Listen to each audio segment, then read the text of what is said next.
में आता है। हर वो जज जो अदालत में बैठा इंसाफ का लिबादा पहने हुए हैं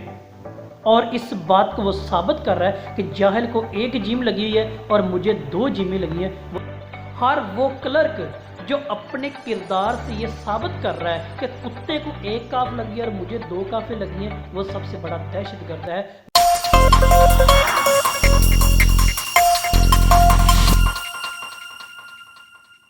मोअज़्ज़ज़ नाज़रीन सामईन, मेरे दोस्तों और मेरे हम मकतब साथियों,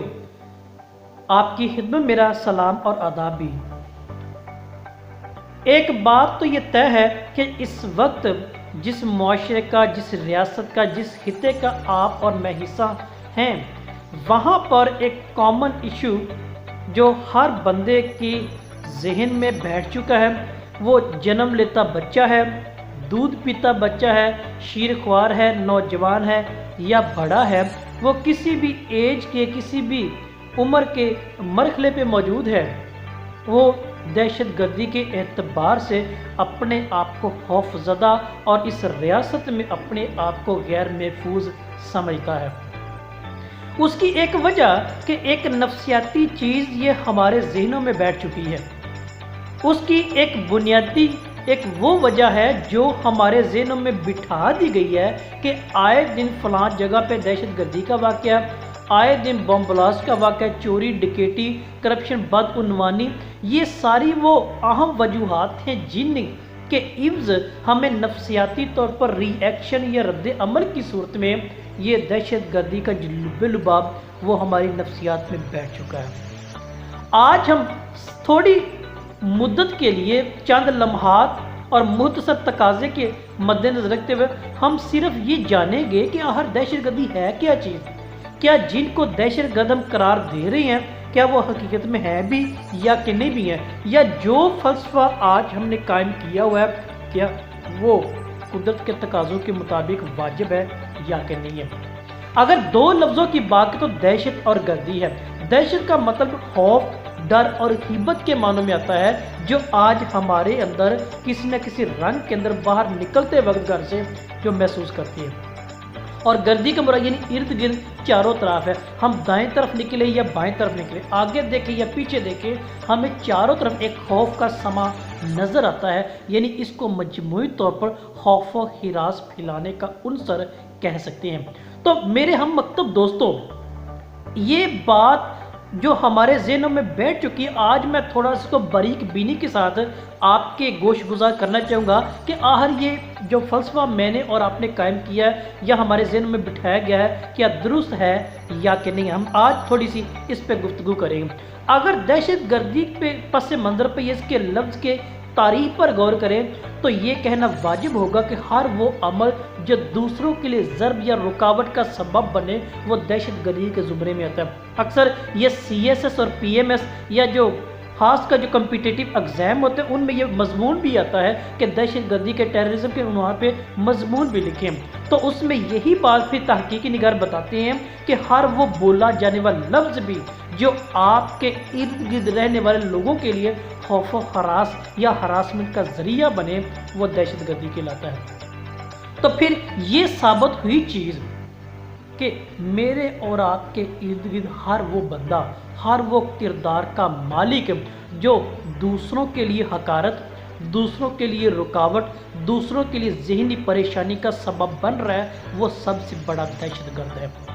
वो दहशतगर्द वो बम ब्लास्ट की सूरत में या कत्ल आम की सूरत में, वो तो हम आम जानते हैं, बल्कि मुझे और आपको, मेरी और आपकी बहन को, बेटी को, माँ को जो उस नज़र से देखता है जो उसके लिए बायस ज़र्ब या तकलीफ़ का सबब बने, वो सबसे बड़ा दहशतगर्द है। तो पाकिस्तान के अंदर हर वो रिश्वत मांगने वाला जो गरीब और बेकस होता है, अपने वाजिब, अपना राइट लेने के लिए वो सरकारी दफ्तर में जाता है, तो वो क्लर्क जो उससे मांगता है उसके लिए वो ज़र्ब रुकावट का सबसे बड़ा दहशतगर्द वो है।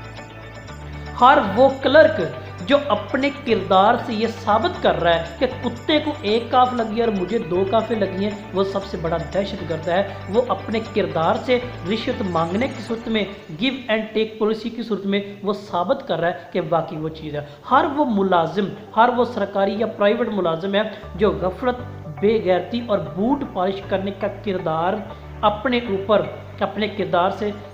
ثابت کر رہا ہے، وہ دہشت گردی کے زمرے میں آتا ہے۔ تو پھر عزیز سامعین، یہ بات تو پھر واضح ہوئی نا ہمارے ہاں کہ صرف بم بلاسٹ اور قتل عام نہیں، بلکہ ہر وہ کردار جو ہمیں کسی نہ کسی رنگ کے اندر خوف و ہراس کا سبب یا ہمارے حق پہ ڈاکہ ڈالنے کی کوشش کر رہا ہے، وہ سب سے بڑا دہشت گرد ہے۔ وہ مذہبی پیشوا جو حلوے پر ٹوٹ مرنے کو تیار ہے، جو کلام خدا کی تشریحات کو توڑ مروڑ کر پیش کرتے ہیں، وہ بھی اسی زمرے میں آتے ہیں۔ سڑک کنارے ہر وہ ریڑھی لگانے والا بندہ، چاہے وہ فروٹ بیچ رہا ہے، چاہے وہ پھل بیچ رہا ہے، یا رمضان کے اس مہینے میں کھجوریں بیچ رہا ہے، جو بھی ہے، خدا رسول کی قسم کھا کر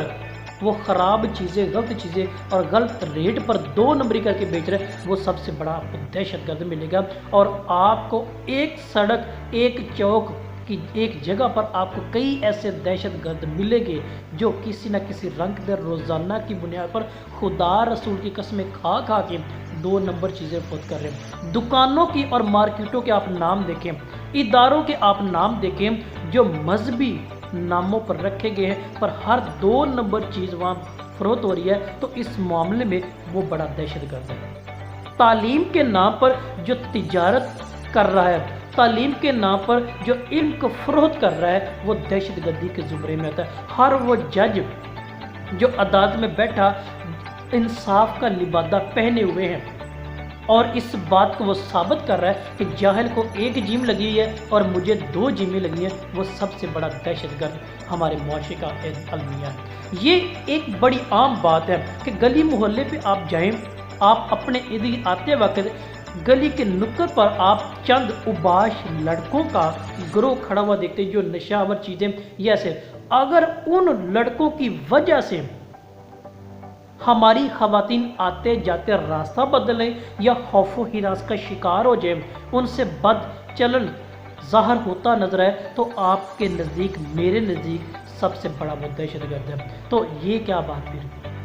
جو ایک نظریہ آج میں نے اور آپ نے قائم کیا ہے کہ صرف بم بلاسٹ کرنا وہ دہشت گرد ہے، چرچ پہ جا کے، مساجد پہ جا کے،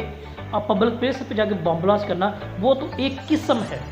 وہ دہشت گرد کی ایک قسم ہے۔ اس سے زیادہ بڑی جو قسمیں وہ یہ ہیں جو ابھی آپ کے سامنے رکھی ہیں۔ درختوں کو کاٹ کر کالونی بنانے والا سب سے بڑا دہشت گرد ہے، کیونکہ ایک اندازے کے مطابق ایک درخت 36 سے 40 لوگوں کی آکسیجن فراہم کرنے کا سبب ہے۔ اگر وہ بندہ بھی درخت کو کاٹ کر وہاں پہ کالونیاں تجارت کا مرکز بنا رہا ہے، تو سمجھ لیں وہ اس معاشرے کا، انسانیت کو قتل عام کرنے کا سب سے بڑا دہشت گرد ہے۔ تو لہٰذا نمبر ڈالروں کی طرح ہمارے اداروں میں بڑھ رہے ہیں اور کام ہمارے پارلروں والے ہیں، تو یہ سب سے بڑی دہشت گرد ہے۔ استاد کی سر عام بے عزتی کرنے والا سب سے بڑا دہشت گرد ہے۔ اس کے علاوہ ان دنوں رمضان کے مہینے میں دیکھیں تو دنیا جہاں کے دیگر ایسے ممالک جن کا دور دور سے ہم کہتے ہیں جی اسلام سے تعلق نہیں ہے، وہاں پہ دیکھیں وہی جو چیز جو $10 وہ $5 میں رمضان کے مہینے میں یا کرسمس کے سیزن بیچ رہی ہے، اور پاکستان ایسا واحد وہ ملک ہے جو 40 روپے میں کلو بیچنے والا آلو وہ 120 روپے میں بک رہا ہے۔ وہی سبزیاں جو نارمل 50 سے 60 روپے کلو ہیں، وہ ان دنوں 150 سے 200 روپے کلو ملے ہیں۔ وہی پھل اور کھجوریں جو نارمل 150 سے 200 روپے ہیں، وہ ان دنوں 500 سے 600 روپے فروخت ہو رہی ہیں۔ تو پھر یہ سب سے بڑے دہشت گرد ہیں۔ تو ہمیں ان باتوں کو اگر دیکھیں تو آج ہر میرے اور آپ کے ارد گرد بندہ اس کردار کا مالک ہے۔ تو پھر بجائے ہم ایک نظریہ قائم کرنے کے، تحقیقی اور تنقیدی نقطہ نظر اس بات کو دیکھیں کہ کیا واقعی یہ بات درست ہے جو ہے دنیا جہاں اس بات کا اقرار کرتی واقعی کہ پاکستان میں رہنے والے لوگ اس انداز میں سب سے بڑے دہشت